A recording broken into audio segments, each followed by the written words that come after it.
环球大战线深入世界最前线，全球各地的观众朋友，大家好，我是叶思敏。今天大主题带观众朋友来关心川普的关税战再一次的开战了。301的老魂，这一招老招又在用，这一次横扫全球60国，原因是因为美国39兆的超高国债压顶吗？美国是在救财政，还是在自掀通膨与债务风暴？今天就这些议题，我们会一起来做关心。我们先欢迎我们的在场来宾，淡江大学财经系教授聂建中老师。思敏，各位观众大家好。时事评论员王尚志上志哥。思敏好，观众大家好。陆军退役少将李正杰将军。思敏好，各位观众大家好。好，观众朋友，今天节目呢，记得先帮我们节目按赞，留言区希望跟我们互动，可以写下思敏我在哪一个城市收看，并且写下热推，看到热推键也帮我们按下热推这2个关键字。好，今天呢3个火线话题，等一下请来宾特别帮我们做解答。赶快来看到的是川普这一次再启动的关税战，用的名义不一样了，是用301的关税条款。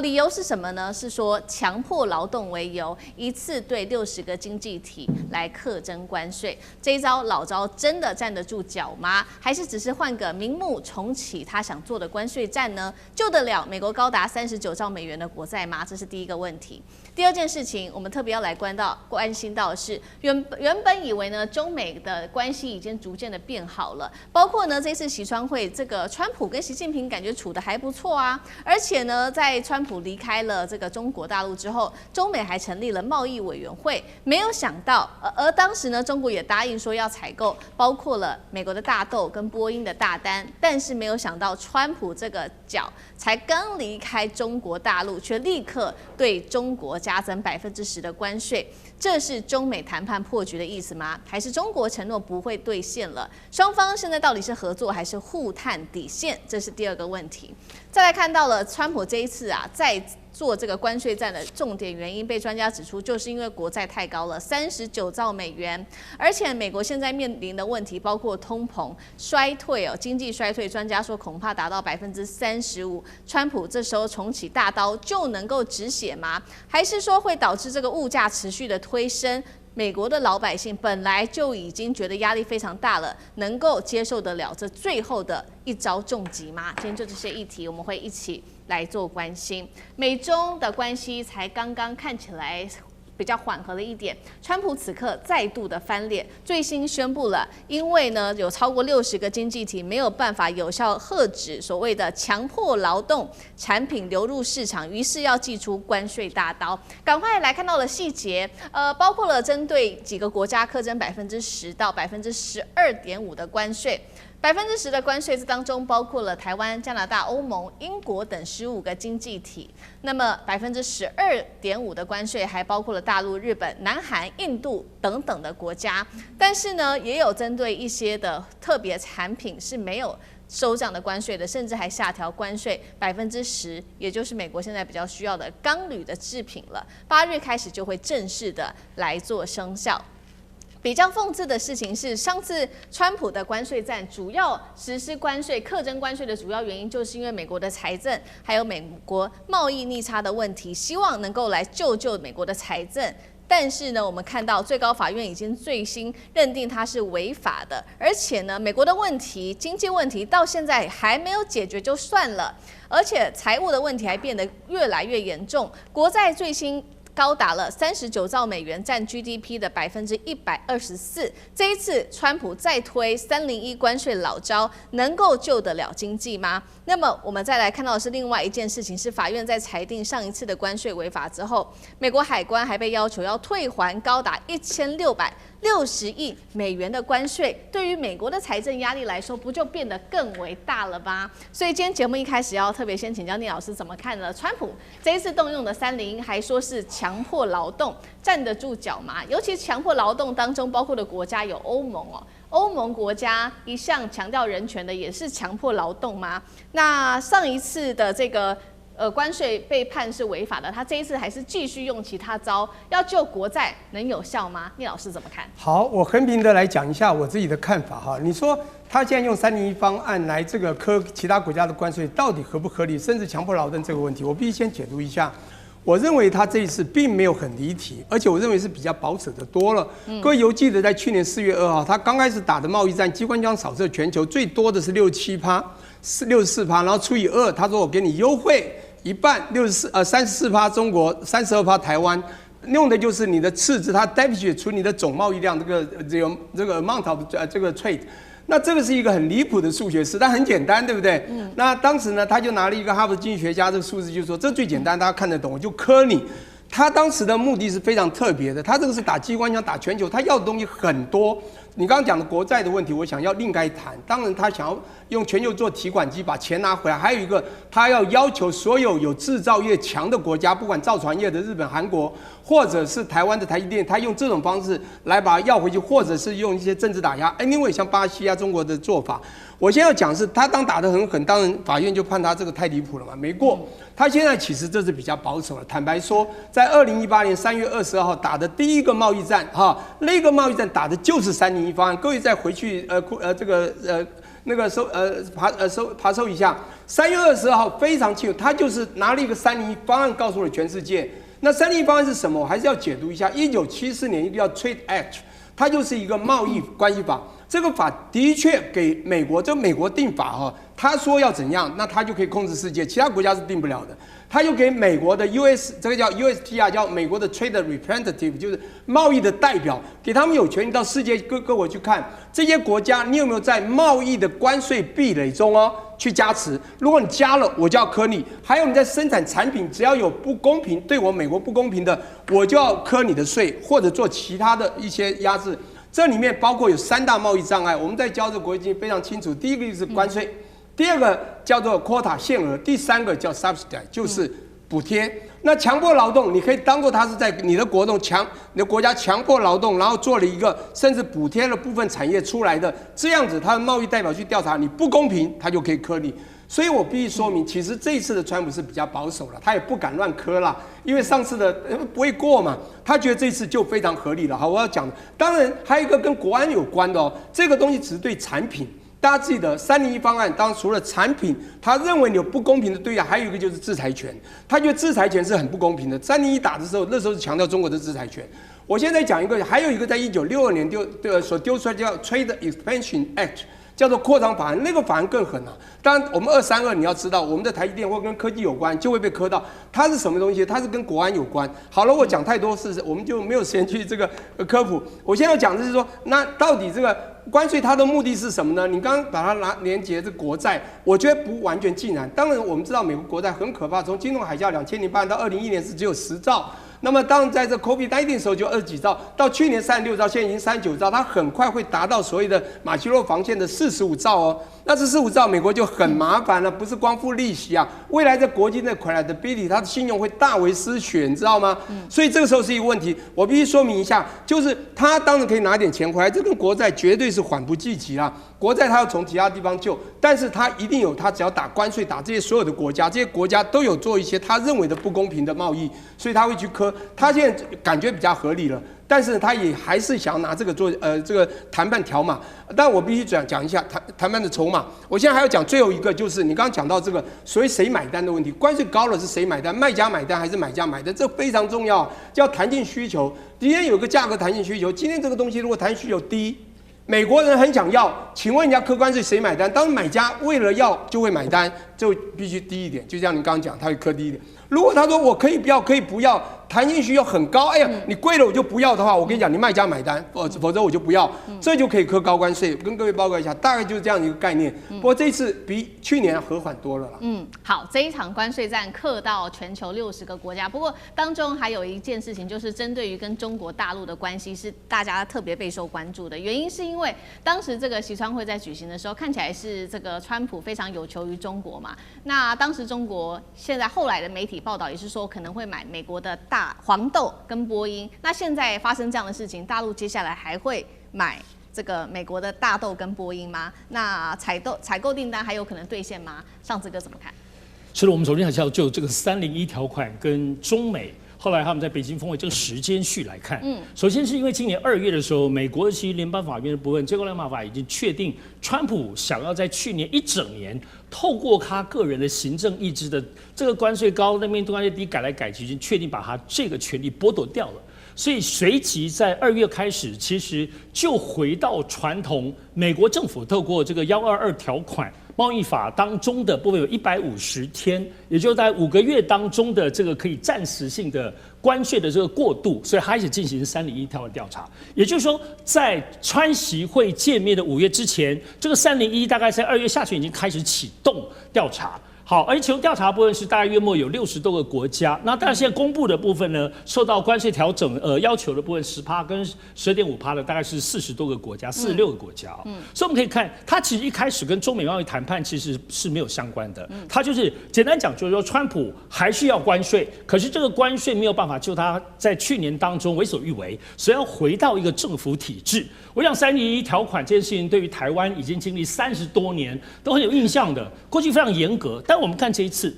他这次提出这个条款当中的这个加税的部分，它有2个重点，一个部分是你生产过剩，一个部分是你刚刚讲我有强迫劳动。表面上其实就刚刚廖老师讲的，它已经很轻微了。然而实质上，其实301关税还是有内核。它的内核基本上，首先第一个还是关税作为美国政府非常重要的武器，这个没有改变。除此之外的话，它过去这个301条款在30年以前，它主要还是针对于整个供应链。脱钩美国在当中的意志，要是不让你这个不让你那里，比如说他不让你洗产地，301条款都能做，所以这个内核没有改变哦。虽然这次表面上说的东西理由比较简单。好，当我们拉回到现在在中美谈判这次，我想中美谈判当中，无论要采购大豆很多的波音的这些东西，那基本上我们要注意，在5月当中，也就是说中美贸易有一个新的框架。除了这个稳定建设性关系的这个意识形态之外，最特别就刚刚其实思敏提到的成立贸易委员会。因为以前中美只要任何的冲突，它都无限上纲，因为是川普的意志或美国政府，所以一些东西可能我这里跟你谈得好，那你跟你有冲突，大家一下子都一锅粥都烂掉了。所以成立贸易委员会是大家可以针对这个可以往前谈，比如我跟你这边杀来杀去，可是我们可以合作跟稳定采购的集中在这个贸易委员会。所以这次现在看起来就目前为止，美国刚刚宣布这个301，仿佛会去冲击，会去打破中美这一次谈判的贸易框架。然后，而且中国大陆已经表达了部分强调，又不能这个单边关税的贸易的部分状况，中国态度还是很硬的。然而，在还没有真正实践这个中美包括贸易委员会的框架之前，301这件事情到底会不会对于前面辛辛苦苦川普跟习近平谈出来这个新的中美的很稳定的架构，是不是后面就为了大家用意气之争，我又不买你大豆了等等？我觉得还可以观察一阵子。但我认为，就刚刚讲这个表面上的理由，看起来应该还是有缓冲的空间。好，这一方面，现在这个贸易战，新的这个贸易战川普祭出来，恐怕会影响到全球非常多数十个国家之外，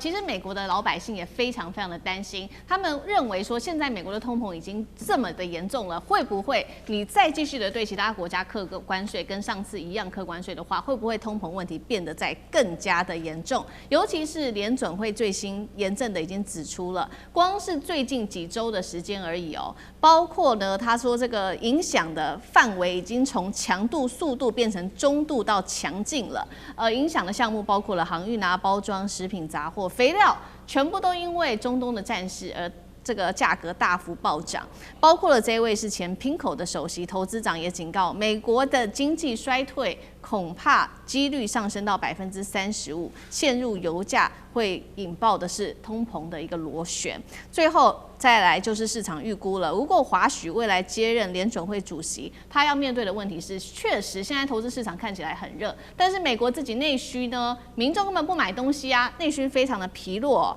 那这些问题到底要怎么解决？那厉将军又怎么看？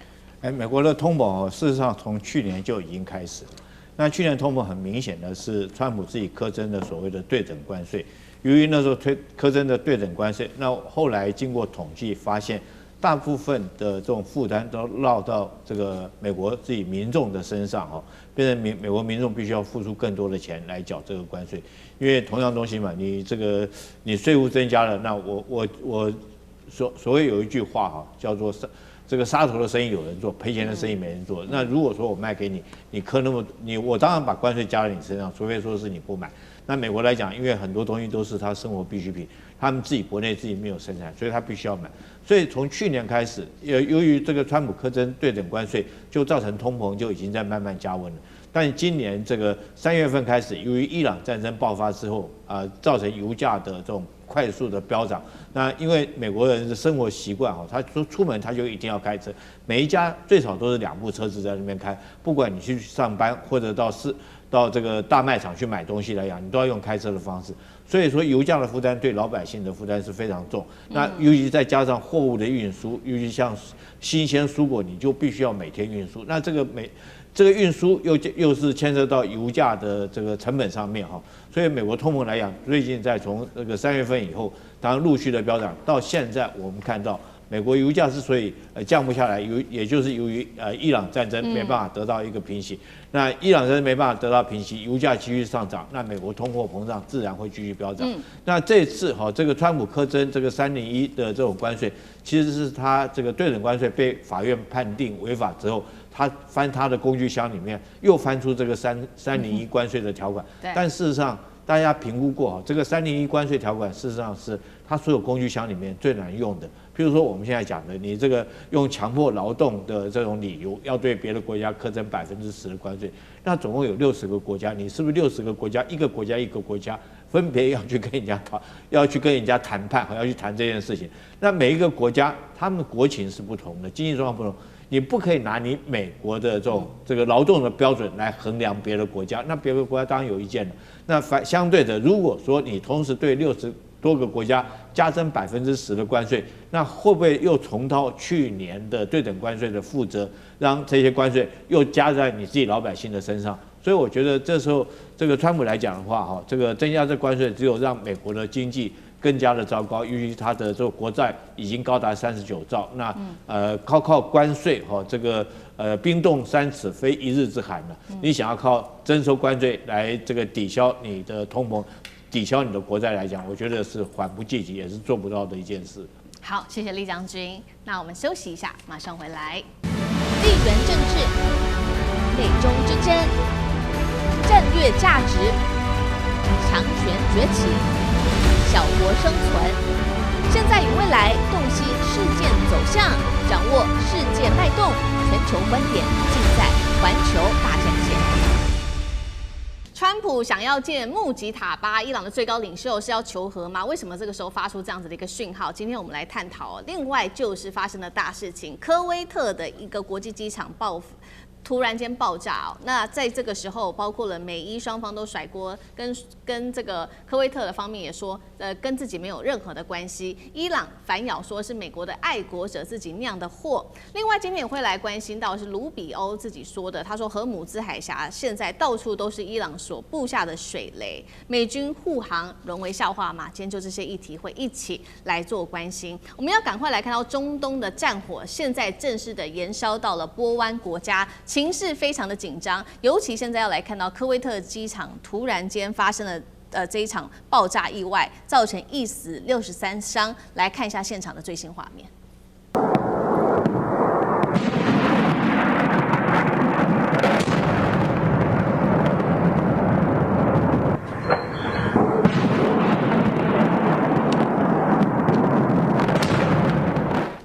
好，情势看起来非常的严重哦。在这一起的爆炸发生之后，我们要赶快来看到，不管是美国跟伊朗方面都否认是自己所做的。首先是科威特说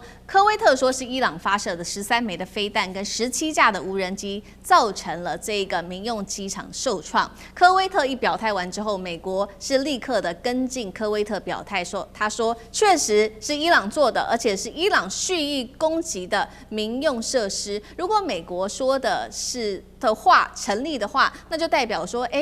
代表美国没有办法真的保护好这个波湾国家吗？尤其是在空中的部分，美国是无力保护波湾国家吗？再来看到的是伊朗方面，伊朗方面也说啊，这一个爆炸案跟我没有任何的关系，这个是美制爱国者在拦截导弹的时候自己坠落所酿成的一场祸。如果真的是美国所酿的祸的话，代表说美国自己伤了自己的盟友吗？那么针对于目前这个中东的紧张情势，川普最新表态，他说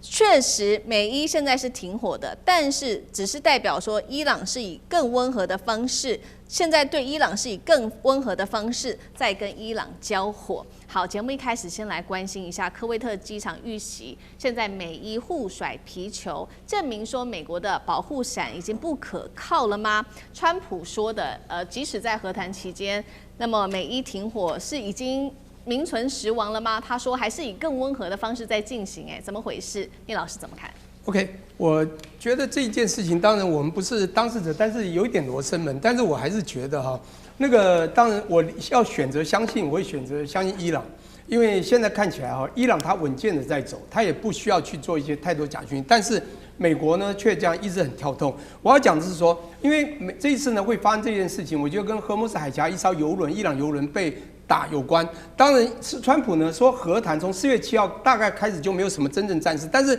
零星小战事总是发生。但是我们看到伊朗之前是对等还击，现在他还是有对等报复的想法。当你炸了我油轮，我就必须还击。可是你知道，他要告诉人家说我不示弱，可是他能力的确你也不可能打到美国本土，他选择的都是在中东地区的美军基地。以前不管是这个苏丹王子机场那个沙特的，或是阿联酋的，或者对不对，或者这个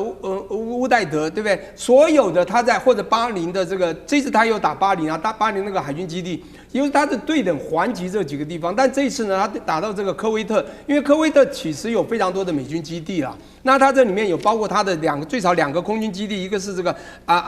萨利姆空军基地，还有一个这个艾哈迈德空军基地，还有一个综合机场。那现在重点就是他要打这个他们这个美军基地的时候，当然美国要还击，但是你知道美国现在你会发觉它的金冢或铁冢已经保护不住，当然它还是有足够的，它已经没有足够的库存。它的防御飞弹，因为爱国者飞弹非常贵嘛，一颗就是500-600万美金嘛，对不对？但它当然照伊朗讲法，就是因为他们在打美军基地的时候呢，当然它的这个无人机或导弹过去的时候，被美国自己在这个爱国者飞弹先拦截，所以呢拦截之后呢，就把这个科威特机场呢就炸到了所谓的科威特的这个属于科威特它这里的这个人民或这个。主要的，我觉得这次死的当然不是科威特的人民，但最少你不是真正炸美国，而是炸到科威特，所以科威特有这样的声音，也驱赶了2个这个伊朗的这个外交部员啊。我今天要讲说这个比较有趣的东西啊，就是说今天的任何战事，当然西方以前的媒体呢可以告诉大家这样子就对了，就是比如美国发出的西方媒体。但是我们到底了解伊朗多少？伊朗当然他有他这个有时候有苦难言的说法，他被攻击，他伤得很惨，他要反击的时候呢，他可能还会被人家说都是他做的坏事。所以我觉得这次事件不管怎么说，他有一个想要对等报复的想法，实在打下去。当然再怎么说，两边都有错嘛。你今天打了无人机，打了导弹，当然被美国这个爱国者飞弹就拦截，两边当然就会炸到了这个科威特的国际机场。但不管怎么说，那我觉得这边的问题是两边都有。当然，我们还是最期待就是川普在谈的和谈，那两边呢又他们各有僵持，谈不拢，到底要不要让？到底要不要好好谈下去？如果这样这个焉不决的话，未来我觉得这个你看到俄乌战争或者以前的越南战争，还有阿富汗战争、是伊拉克战，美国未来的实力消耗会很惨。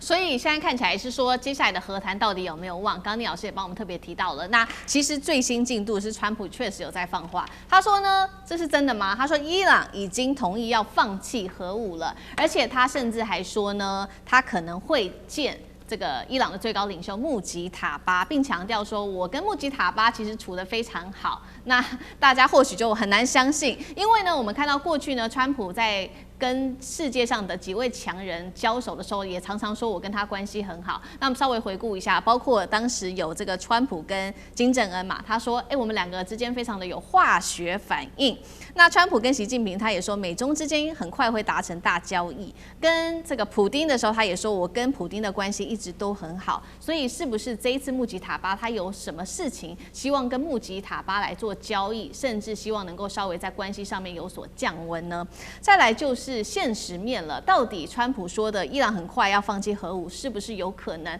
因为 IAEA 现在也做出了一个示警，他认为说在战争还有对于这个伊朗的监控中断之下，伊朗的浓缩铀库存的风险是增加的，反而是比战前还要更高哦。因为包括了这些核材料的流向，没有人掌握得了啊。上次哥怎么看？首先，其实川普这次是在接受这个《纽约邮报》Podcast 节目访问当中，突然脱口而出说他要跟穆吉塔巴见面这件事情。我想，其实川普这样，我们都熟悉他，他是一个非常习惯就是个人强人外交的人。所以就像如文思明讲的，他跟习近平好，他跟普京好，然后他跟金正恩好。其实对于美国敌对的这些都美国敌对的国家，其实他都要说好。所以现在他点名穆吉塔巴，我想这是他的一个想望了哈。要知道，对于穆吉塔巴，大家不要忘了哈，其实不是美国官方，但是都美国媒体都有引述说美国政府说穆吉塔巴死了，穆吉塔巴重伤，穆吉塔巴脸烂掉，还有人说穆吉塔巴是同性恋，放了各种丑话狠话。而且不要忘了，穆吉塔巴的爸爸哈梅尼跟那么多的家人，跟穆吉塔巴自己本身的妻子。跟他的孩子都在那一次被攻击中被炸死的，人家干嘛见你啊？所以这里头当然为什么川普会直接点名？我想主要还是因为作为美伊的部分的这个谈判，一直谈不下来，而且谈不下来当中，其实很清楚有一个隐约的感觉，什么呢？就是说在伊朗方面，是不是整个权力方面究竟现在是谁握有？到底是军方拥有、革命卫队拥有，还是现在的整个决策的官僚？其实外界都在揣测。主要因为前阵子刚好不是有传出说，伊朗的部分的总统叫做裴泽斯基安，说他认为他被军方架空了，所以他要宣布辞职。当然，在5月底的时候，伊朗正式说这个就是美国媒体这边乱做消息，根本没有这件事，这个是假新闻。可是从各方面我们看到，美国其实这一次是很想要谈出一个结果。可是呢，包括其实巴基斯坦在中东很多的调解，然而确实在伊朗方面时而强，时而又说好像可以聚焦。当然，我们都知道这里头最大关键，其实为什么要见穆吉塔巴，就牵扯到浓缩铀的这件事情。那是不是浓缩铀这件事情，目前看起来是所有谈判条件啊，以离的这个部分的这个所谓的战争要停止，很多周边条件之外，目前浓缩铀这件事情是非常没有聚焦的。所以看起来可是川普最要的就是伊朗不能有核武器，浓缩铀这是川普在公开已经讲了 N 百遍了。所以呢，这件事情看起来真的是由穆吉塔巴可以决定。所以在现在各方面周边都在谈，可是一旦浓缩铀没有一个到穆吉塔巴在伊朗方面能够决定的话，对川普都是非常难受的。而且现在整个有关于整个美伊的部分战争，你快100天了呢，3个月多了，破100日这件事情在政治上当中会有意义，对川普形成另一波的压力。好，美伊和谈判这个已经破100日哦，川普在政治上面的压力越来越大，尤其刚刚特别提到的这个浓缩铀问题，至今可以直接说就是无解。那么和谈的另外一个重要项目，现在看起来也是蛮无解的，就是荷姆斯海峡的问题了。卢比欧呢最新放话，他说呢已经承认说伊朗啊有在设水雷哦。关键问题是没有人可以知道这些水雷在哪里，包括说有多少颗水雷呢？这些水雷放在哪里呢？还有这些航道到底安不安全？哪一些区域可能被引爆？现在呢都没有任何一个答案。那伊朗呢在于这个荷姆斯海峡的管理也越来越制度化，最新成立的这个叫做海峡管理机构，他说已经有300艘外籍船只申请通过。这些我们知道航运业者现在也都会逐渐的来寻求伊朗的帮忙哦，希望伊朗来点头，他们才能通行过去。再来就是美国自己内部的问题了，现在有水雷的问题，但是美国你有没有办法掌握情报变得非常的重要。但是现在的问题是，包括了 CIA 国家情报总监办公室出现内斗问题耶，有办法好好的处理伊朗问题吗？厉将军怎么看？你知道美国总共有多少个情报单位吗？总共有18个情报单位哈。所以说，他必须要设一个情报总监来整合所有情报单位，因为这么多个情报单位，会不会有些情报就叠床架屋，这个你也做我也做哈，就浪费了资源。那当然也有互相自诩的哈，也有这种可能。那我觉得这是 CIA 跟这个情报总监会发生这种内斗，其实可能有几件事情，就是互相贪功嘛。争功嘛，就是我的情报为什么要提供给你？我辛苦，我为什么要跟你讲？第二个可能是不是利益的纠葛哈？这个 CIA 他可能他自己做情报，他有相关的情报经费，那情报总监是不是这个也要有相关的预算经费？我觉得这个以美国现在的官僚体制来讲的话，不排除有这种可能。双方来讲，可能为了这个利益纠葛互相闹翻的可能性是非常高的。那我们看到哈，从这个美国去攻打伊朗到今天哦。是第96天，我还特别每天算。那如果说96天状况怎么样？我还记得96天以前，美国去攻打伊朗的时候，信誓旦旦定了几个他的战略目标。第一个要伊朗政权更迭嘛，第二个伊朗周边的这些这个外围组织就是他的小弟哈，不可以再支援他们，包括胡塞组织、黎巴嫩真主党啊这些你不可以再支援他们。那第三个就伊朗不可以拥有浓缩铀哈。第四个就是这个不可以拥有这个射程超过2000公里的导弹，避免对以色列发生危险。但是这4个目标，我们现在回96天之后，我们看现在川普谈都不谈了，现在谈的什么是荷姆兹海峡？那现在荷姆兹海峡，如果说按照卢比欧所讲的，是不是整个这种荷姆兹海峡的主控权完全就是在伊朗手上？他这边现在卢比欧自己承认了。在荷姆兹海峡已经部署了这么多的水雷，已经布满水雷。那所有船只困在荷姆兹、困在波斯湾里面的船只，它要出来啊！我要出来，这96天我没看到美国哈，这个可以对这些船只提供任何护航或者扫雷，完全是没有，对不对？这个所以说各船只你被困在里面，那船东怎么办？我这船要做生意啊，我为了要讨生活，我船困在里面，每天的消耗多少钱？不但没有赚到钱，而且我还要这个付船员的薪水啊，或者是船在那边虚耗，所以他就想办法要出来嘛。那只有一个方法，假如我付钱能够解决问题的话，我就付钱嘛。所以我相信这段时间哈，这个付钱愿意离开荷姆兹，因为这个水雷大概目前如果按照卢比欧所讲的，大概也就伊朗他知道怎么走，才可以避免被水雷攻击到，要靠到那边走。所以伊朗说，我提供的是服务费，我带你怎么走哈，这个有引水人带你穿过一个走安全的水道。那就船东来讲，全世界各地的船东，我如果能够付钱，我就付钱。那你美国你保护不了我，我自己要想办法解决，不然我这个船我怎么活下去？所以从这个动作看起来，很明显的，这个荷姆兹海峡现在完全的主控权是掌握在伊朗的手上。那美国想要开放荷姆兹海峡，我觉得是遥不可及的一件事情。好，谢谢厉将军。那我们休息一下，马上回来。地缘政治、美中之争、战略价值、强权崛起、小国生存，现在与未来洞悉事件走向，掌握世界脉动，全球观点尽在环球大战线。赶快来关心 MAGA 的神话破灭了。现在呢，川普背书也照样吞败仗。今天要来关心到的是，包括了共和党现在内部集体对川普倒戈哦，限制他对中东动武，也阻挡各种的基金哦，支持率现在只剩下37%了。其中选举川普会不会大败？欢迎观众朋友留言跟我们做分享。如果您认为会大败的，可以留言写1；如果您认为还有希望，留言写下2，一起跟我们做更多的互动。现在这个时刻呢，被视为是川普最大的一个政治危机的时刻，因为我们要来看到川普一直非常的坚持，他要打下去这一场中东战事。但是呢，现在呢，恐怕会对于川普对伊朗动武的话，会有所要停止川普对伊朗动武了，因为呢，这个叫做战争权利的决议案，我们要来看到的是最新的决议结果。美国众议院首次通过，以215票赞成、208票的反对票，确定过关了这个议程哦。原因竟然是有4名的共和党议员倒戈，投下了赞成票。那么结果出来之后，我们看到民主党就特别强调，这是国会啊履行宪法赋予的监督的一个责任。众议院的议长强森依然坚定的说，他支持川普，非常反对这一项决议。我们要来特别看到说，为什么刚刚我们讲了嘛，有4位的共和党员背刺川普。其实《纽约时报》这一次也做最新，在他的报道中做出了最新的评论。其实有4个原因，他说呢，川普的第2任期的行径越来越像美国的窃贼统帅，而非3军统帅。纽约时报点出了4大核心来批评川普，也就是造成这个共和党员背刺川普的原因。他特别提到了说，在一个国家处于战争的时候，照理说总司令应该要赋予最高的任务，维持国家团结，但是川普没有做出任何努力，甚至也都不去争取民主党人对于战争的支持。纽约时报的第2点特别提到说，一方面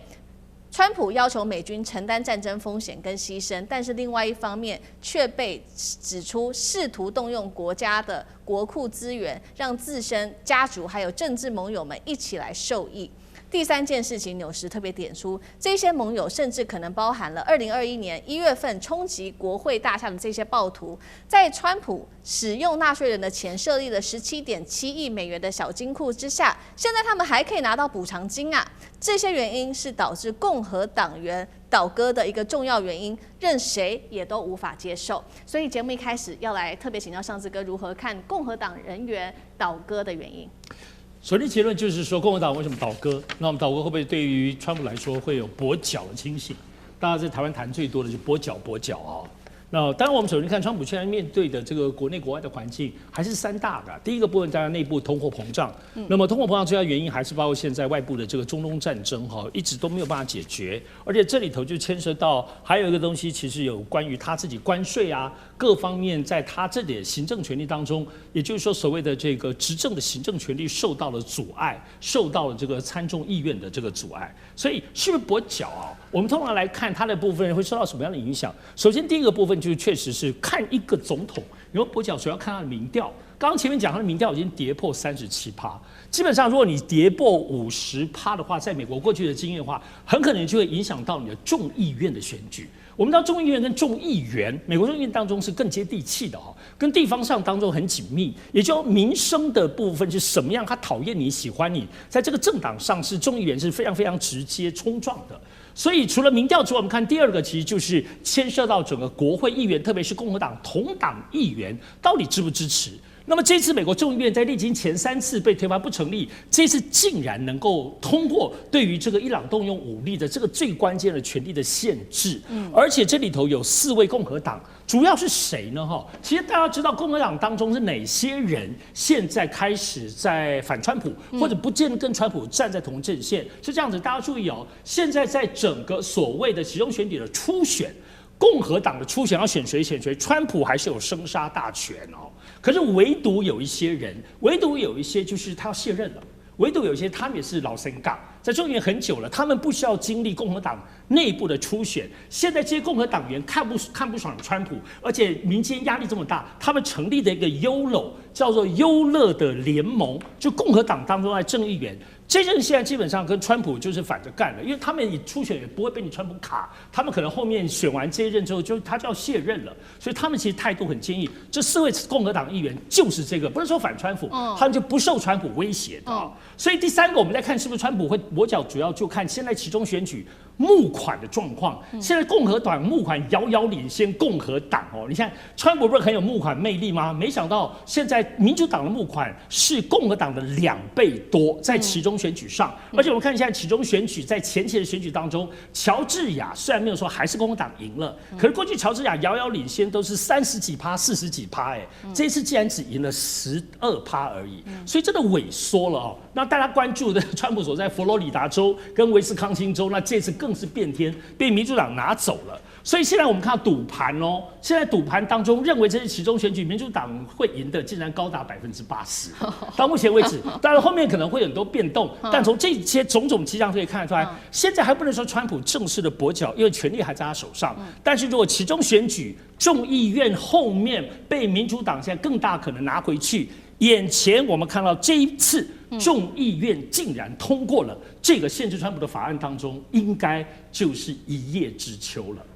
好，所以其实其中选举在年底嘛，还有一段时间，但是以目前的状况看起来的话，共和党还有川普恐怕会跛脚啊，变得非常的严重。那如果说我们先不看远期，我们先来看短期，现在共和党内部其实早就已经开始出问题了，尤其发生的地点就是在共和党自己党内的地方初选。原本呢，其实按照过去的惯例如果说川普去支持一位候选人的话，这位候选人都蛮有机会的。但是我们看到这一场在爱荷华州的初选，川普公开背书的候选人，这一位是联邦众议员，叫做芬斯特拉，是在川普支持之下还是落选了，输给了这位农民兼企业家，叫做拉恩。所以现在说呢，3个危险讯号浮现：第一个，川普背书不是保证；第二个，基层农民对川普原本很支持的，是不是现在也跳票了？第3个 ，MAGA 的支持者出现松动。刚刚也特别提到了嘛，现在最新民调出炉，来自于路透社做的，川普的支持率跌破了37%的政治警戒线，是他两任总统的新低，不满意度飙升到63%，2/3的美国民众痛批这个国家走错路啦。聂老师怎么看？OK， 我先讲一下，现在谈的是艾奥瓦这个州啊，哈，在这个美国的中北部哈，那这个州呢，其实在早期21世纪刚开始的时候呢，这个州算是摇摆州，可这几次的选举，大家已经看到共和党非常稳固了。好，那这个州呢，当然你如果问我它警讯是什么，就是我们现在光第一次选举选出的这个参众议员，如果大家连那个川普都不相信，然后最后呢，甚至如果第一次还选输的话，我觉得他们其中选举不用选了。好，我先讲这一块。第二个呢，你先讲到底发生了什么事？当然，美伊战争是一个重要的事情。美伊战争，甚至我都不要讲战争，现在因为从4月7号开始，应该叫美伊和谈了。现在他战争处理不了，连和谈都谈不下去，这么简单也不用打，连和谈都谈不了，还来一些零星战争。但是我还是一句话，我觉得川普已经保守多了。什么意思呢？他不敢再乱打大战事，或者什么要出什么地面部队都没有啦。因为他被1973年的战争权利法设限啊。你今天三军统帅，你是有权利在这个国家受到国安危急的时候出兵2个月，第3个月就是要收手是撤军啊。你很聪明啊，2月到了3月，的2月到了4月的时候，你开始呢不敢再打了，但是零星打，认为那是防御性的，他所有打都是防御性的攻击，你会发现，所以他没有战啊。可是看在这国会的眼里非常清楚，包括共和党的朋友都知道，你就是一直还想打嘛，不是很奇怪吗？好，那这时候呢，他其实你知道他已经按耐很多了，以他的个性还想再打，因为他不能再打，说不好听就要经过国会同意，所以国会已经开始对他的这种随便出招已经不爽，而且你就不像三军统帅，你就在窃取我们决定的，所以你才会出现一个叫窃贼统帅的想法。好了，那我现在一个重点就是。现在呢怎么办呢？你今天背书了一个你认为最想要的属意的人，您刚刚的翻译很有意思啊，叫什么冯恩史特拉，对不对？这个啊就像特朗普和川普，你到底要怎么发的概念？当然你可以翻到有的地方翻冯斯楚，叫冯斯楚。叫 Benstra，OK， 这个人呢是他属意的，可是你一开始就输了，而且输了一个比较名不见经传的一个众议员哦，是一个农民这个出身，他做点生意的这个人叫 Lan， 你知道吗？这个人选出来了，那表示人民已经不太依你川普的意向而走，甚至依川普你背书的我们都不喜欢。那当然，刚刚分析到几个主要的原因哈，非常重要，就是基层的这个人民普遍不满，因为你不管是美伊战的问题，或者中美贸易战的问题，其实你不该为我们拿到我们农民想要的东西，你到底拿到没有？一直都拿不到，还越拿越少。你还每次去谈，还谈没有成功，还算输，你知道吗？你这个不是一直要赢吗？所以他们已经不满，他支持者就已经没有办法那么完全的支持。还有一个很重要，就是你刚讲MAGA派，MAGA派刚才提出 Make America Great Again 是一个他还觉得不错，这样人民也很支持，他有一群疯狂支持他的 MAGA 群众哦。MAGA派当然强调就是保护主义嘛，不要去惹太多的事，就最少就反战嘛。可是你今天还去战争，而我最好笑是，你一开始想拿和平奖，诺贝尔和平奖拿不到呢，去成立一个和平委员会，现在又去打仗。到底，而且你把国防部改成战争部，现在他们还告诉我，你在外面使用，你还是要用国防部。所以你知道他忙了，所以你说 MAGA 怎么去支持他？所以他会越选越差。因此，我现在看到的就是说，今天啊，如果今天是艾欧瓦在6月2号选完嘛，那已经他背书的没有选上，那就是一个警讯，告诉你，川普已经不可被信任，国际不信任，美国人民都不信任你，农民不信任你。如果其他州也走上了一样的路程，我跟你讲，那大概川普年底不用选了。好，那厉将军又怎么看呢？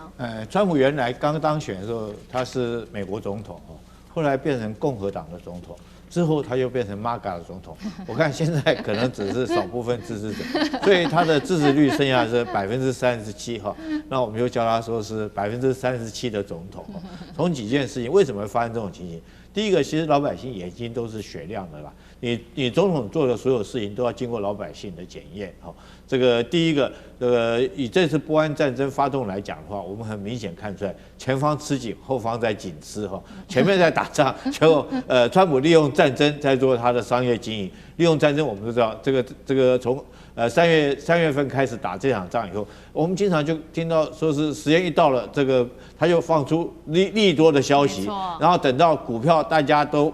买了以后，他又开始释放出来这个利空的消息哈，这反复好几次的每次的操作，然后让他的这些朋友们都赚饱赚满。除此之外，第二个哈就是这个川普自己本身也在炒作股票啊，前阵子传说他一天要炒作到50张的股票。但你炒作股票是没有关系。你如果说当总统，我当然可以买股票，可是你应该是委托代理人来替你买，而不是你自己要经营。可是我们看到，我举几个很明显的具体的这个买股票的这个过程，让各位可以知道，这都是美国媒体报道的，是在3月11号的时候，他公开的一个吹捧，有一家叫做这个医疗的供应商哈，叫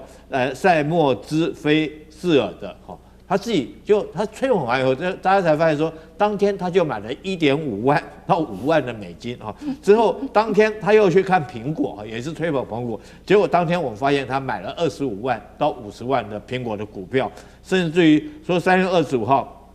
他去买美光5万到10万，隔天他在这个福斯的节目中说这个美光是很火红的一张股票。你怎么可以当总统自己带头在这个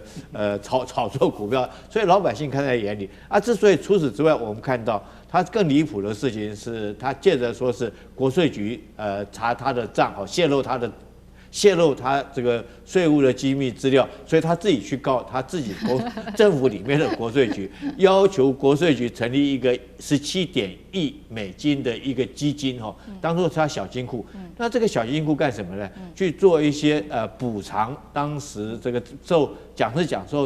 政治迫害的人。那什么是他认定中的受政治迫害的人呢？就是那时候2021年的时候在冲击国会大厦的那些暴徒。那我们都认定他是暴徒嘛，结果你川普居然成立这笔基金，拿国家的钱去补贴这些暴徒。那我想说这种事情，看在民主党的这种支持者眼中是的，甚至于共和党很多的党员也看不下去，所以这时候才会发现说，这个包括到共和党的议员也投下这个赞成票倒戈还有他自己所提名的爱荷华州的这种州长候选人来讲的话，也不是按照他所提名的人来当选，所以从这种种以上看出来，我觉得川普真的是支持率只会越来越低而已。好，谢谢厉将军。那我们休息一下，马上回来。地缘政治、美中之争、战略价值、强权崛起、小国生存。现在与未来洞悉事件走向，掌握世界脉动，全球观点尽在环球大战线。今天军武消息要带观众朋友看到是歼10 C1卖到缺货吗？今天要关心印尼现在呢正式的说要加码翻倍下单之外，巴铁、赛铁也都排队要抢购。挂载的是霹雳17，现在也做了一个升级，可以在500公里外做超视距的猎杀。今天就军武还包括了这个战力，我们会做一次比较深入的分析。好。这个目前为止呢，其实在全球的军武市场当中，特别是空中这个战机几乎都绕不开西方的市场。我们看到，其实许多的国家会跟美国买 F-16啊，或者是 F-15、F-35等等，跟法国买他们的阵风或者是台风。但是现在这个局面稍稍有一些改写，甚至被中国大陆给彻底改写了。我们要来看到3个国家正式的说，有可能跟中国大陆买歼10 C1的，包括第一个。印尼现在确定，原本是说买12架，现在说要买到24架，等于是翻倍的。要知道，印尼过去它在购买这些战机的时候是采用多国混编的，它有美制的武器，有俄系的武器，也有法国的武器。但是它这一次说要大规模采购歼10 C1，被解读就是要做到战略自主。第二个国家要来看到的是巴铁，巴基斯坦传出也会扩大采购歼10，甚至它会引进歼35A1的隐身战机。第3个国家很有可能买的包括了塞尔维亚，总统自己说的，他说大家都在用中国制的装备，所以外电也针对于塞尔维亚做了一个分析，认为它是有意要引进来购买歼10的，取代俄制的米格29。如果塞尔维亚确定购买中国的歼10 C1的话，就会成为欧洲第一个部署中国主力战机的国家。那为什么歼十 C 能够受到关注？主要的原因就是2个，这当中其中有一个是实战哦，在这一次在先前的印巴空战当中，歼十搭配了霹雳15打出的惊人战果。第2个事情是在卡达的联合演习当中，对欧洲的台风战机也打出了压倒性的胜利。那么为什么印尼现在也确定要2倍的量来购买歼十呢？尚志哥怎么看？好，我们首先来大家回想一下哈，这个去年北京93阅兵的时候，当时印尼正在暴动，一开始印尼总统这个普博沃他出不去，最后关头竟然出现了，就硬去还去，所以当时就觉得哇，这个印尼总统对北京捧场还是蛮特别的。所以其实我们知道，在印巴战争之后呢，其实特别是在歼十 C 备受肯定，其中一个原因也包括了这个整合的能力。我们知道，刚刚前面已经看到了，就是印尼本身的军机是各种国家有，法国、土耳其连韩国都有，所以其实是他现在都是乱成一团的时候呢，他面对的在整个空军领空当中最大的压力来自澳洲哈。以前我在印尼工作的时候，当时我看到新闻，其实就有讲说澳洲飞机随便就飞到印尼上空，根本都不理会，所以他们在面对整个空防当中，主要还是面对澳洲的这个威吓。而在先前，因为印巴战争发现，其实巴基斯坦也是有很多，包括俄罗斯、包括美国的军机，可是对于歼11到手上，而且还有这个霹雳15的这个远程空对空的这个霹雳15E，这个威吓的情形之下的话，它在整合一个多系统了之后，好像还是不错。所以从去年印巴战争之后，印尼就一直表达要买，那现在看起来却是24架多1倍，应该是已经确定了。当然有个变数，因为最近印尼对于镍矿，中国的镍矿本身有一个很大的争议。砍掉了70%的这个配套哈，就是开采权利，所以大家在观察，因为这个蛮严重的，所以看起来会不会影响到这次的这个军机？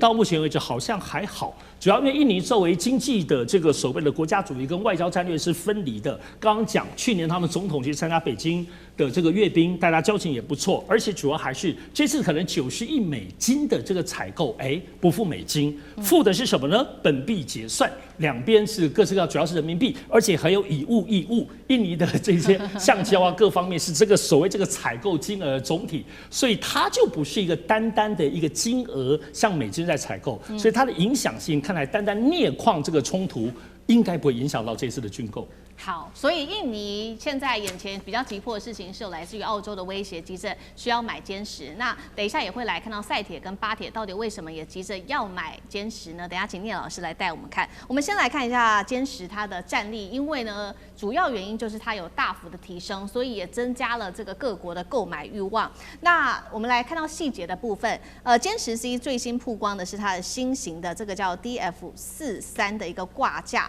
被外界解读说呢，它可能具备可以整合霹雳17这种超远程空对空飞弹的能力。霹雳17小档案带观众朋友稍微来看，射程最高500公里，接近目标之后可以2次点火，末端速度最高达到5马赫，代表说歼十 C 未来其实是可以从比较远的距离，包括数百公里之外，就对这些高架的这一些目标，不管是预警机、加油机来进行超视距的打击，所以变得更抢手嘛。战力的部分，厉将军怎么看？这个任何一款武器哈，你只要经过实战的话，那当然是非常火红哈。我们知道这个英国去打这个阿根廷的那次战争，由于这个阿根廷用了所谓飞鱼飞弹集成的一艘这个英国的军舰，就飞鱼飞弹从此就大红。那歼十战机也是一样，从去年57跟这个巴基斯坦的空战击落了3架阵风战机哈，然后之后它当然就火红，所以现在各国都抢着要买。那我们讲说，如果说它能够搭配霹雳17的这款导弹，那战力更是更是加倍了哈。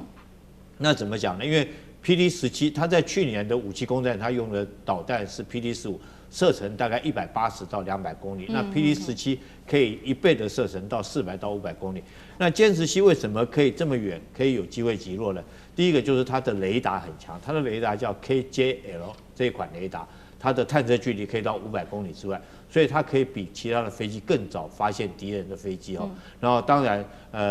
它是不是自己去锁定敌机？那有待这个考虑，但是很可能是由另外空警战机、预警机来锁定。像去年的57空战来讲的话，它是用 ZDK 来锁定这个阵风战机。那所以我认为说，这些国家如果说买了歼10C 战机的话，他们一定还会再跟中国购买所谓的空警500，那才会形成一个整体化的战力。如果说你没有买空警500的话，只靠歼10C 的战力，其实上对这个是很可惜了。战力可以说是打折扣。那歼10C 的战力有多强呢？我们从这次在卡达的演习就知道。欧洲有2款的战机很有意思的，他们都叫风一个是阵风，法国的阵风，另外是英国、德国、意大利合伙生产的叫台风战机。那阵风战机在去年57空战是实战中已经验证了，它确实有这个击落了3架。那台风战机在这个卡达的联合演习之中，这个歼10C跟这个台风战机这个比数是0比9，那其中5架是远程击落的，因为它的我刚刚讲了。它的雷达很强，它是氮化镓雷达，那种角度可以到300度的这种角度，可以侦测到敌人的战机在这个500公里之外就可以侦测到，所以它远程来讲，它可以先敌发现。那近程来讲的话，那近程它是4架，近程击落的是4架。近程来讲，我认为它是机动性很好。你看它是压抑的布局那再加上它的进气口，这个还有它的这种座舱罩是有涂膜的，可以减少自己雷达的反射的截面积。所以各方面来讲，所以讲起来，歼10C战机不管是远程作战或近程作战，那当然都有它的效能在。当然，如果说能够再搭配到空警500预警机的话，我想它的效能会更好。尤其是这次改良增加了 PD17的挂架，如果再加上 PD17的话，我想可能它的这种作战的效率来讲的话，应该会比去年的这个57空战这个巴基斯坦去打印度的那场空战战力会更强大。好，所以我们看到这个歼10C 现在搭配了霹雳17，战力再升级。刚刚讲了嘛，印尼它要有意购买之外，还包括了赛铁跟巴铁。那主要的关键原因又是什么？也代表说接下来可以打入到欧洲市场等等吗？中国的武器的部分，聂老师怎么看 ？OK， 我觉得这非常有趣啊。我们先讲一下这个歼10它有 A、B、C 啦。A、B 呢是4代战机，被标准这样称为。那 C1 呢又更高等叫4.5代战机，这是西方的分类。它的英文中文把它翻叫猛龙。各位，这个战机在以前根本名不见经，大家不太在乎的嘛。就是以前像歼5、歼6，他们不觉得怎么样，你已经淘汰了。他们现在还有歼35，甚至移动试飞歼36。重点就是不打不知道，一打就知道。就是一个班级呢出去打架，结果呢喊大声的都没什么，结果有一个小弟很厉害，把人家都打倒，大家就注意到这个了嘛，就这么简单。我现在讲的时候，当然还要配合这个 PD 这个的空对空的飞弹。那我现在讲就说，你去分析一下，这次印尼它自己本身是一个整装的，各国都买，它以前也不得罪谁，也有 F16 在以前的分析不会输歼10那为什么现在要改装歼10C1呢？答案就非常简单，各位，去年就是刚刚都讲到2025年的5月6号到10号就打4天。为什么突然就停了？刚讲3架，或者我听到5架，不管怎么说，那个标风或叫阵风的就被歼10打下来，当时4.5甚至以上的这些标风中竟然从印度飞会被巴基斯坦打掉，你不觉得很丢脸吗？当时呢，马克宏想要正好趁此机会快去打，我要好好做广告卖我的飞机，结果卖不了了，反而是歼10到时候全世界都知道，这是一个很重要的。那卡达这次一样台风它一样就胜算在握，所以你会发觉卡达都喊出声音，以后要用跟巴基斯坦合作什么呢？就以后买中国的歼10飞机，而不是要美国的 F16来保护了，你知道吗？这个世界在转我觉得最有趣的就是说，这次呢还要配合一个东西，就你今天不打不知道，你一打了才知道歼10不只是歼104代、4.5代而已它的系里面最主要是它配套，它的空对空，它的安置，然后它对打，像刚刚讲的霹雳15、PL15呢是打到200公里左右，最长那时候去年分析嘛，150到200。但重点是，它现在17再装甲下去不得了，就像你的东风这个地对地或地对舰的这个飞弹，这个东风飞弹它从这个5、6型一直到这个50几型会吓死人的。我跟你讲，一直可以到1万多公里的，就是你要看配在哪一型。将来他买了歼10以前都打赢了，再配上15以后换成17更厉害。最重要就是刚刚讲到雷达等的 AI 科技。据我所知，这些飞机里面是因为中国的科技进程到了一定的 AI， 它的 technology 已经到了一定的地步，所以它今天不要讲。